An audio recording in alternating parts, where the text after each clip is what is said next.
Oh, ada metallic dan leather. Aku tak expect. Ada lagi satu local perfume underrated. Namanya Amal Perfume. Menyatakan aku lagi perfume dia. Yang di mana? Yang ni kita tengok dulu Dia duduk kepada apa? Wah, ini namanya Madinah. Yang Madinah ni dikatakan dia bau macam Madinah. Aku tak tahu bau Madinah macam mana. Tapi dia punya matte across dia adalah floral, warm spicy, woody, powdery, white floral, metallic dan leather.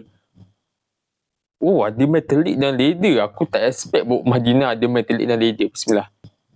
Oh, okay. Fresh floral metallic leather. Bau leather ada. Metallic dia ada sikit. Tapi sikit gila. Dan dia ada bau lah woody and fresh floral macam tu. Dia bau yang basic bagi aku. Tapi okey lah.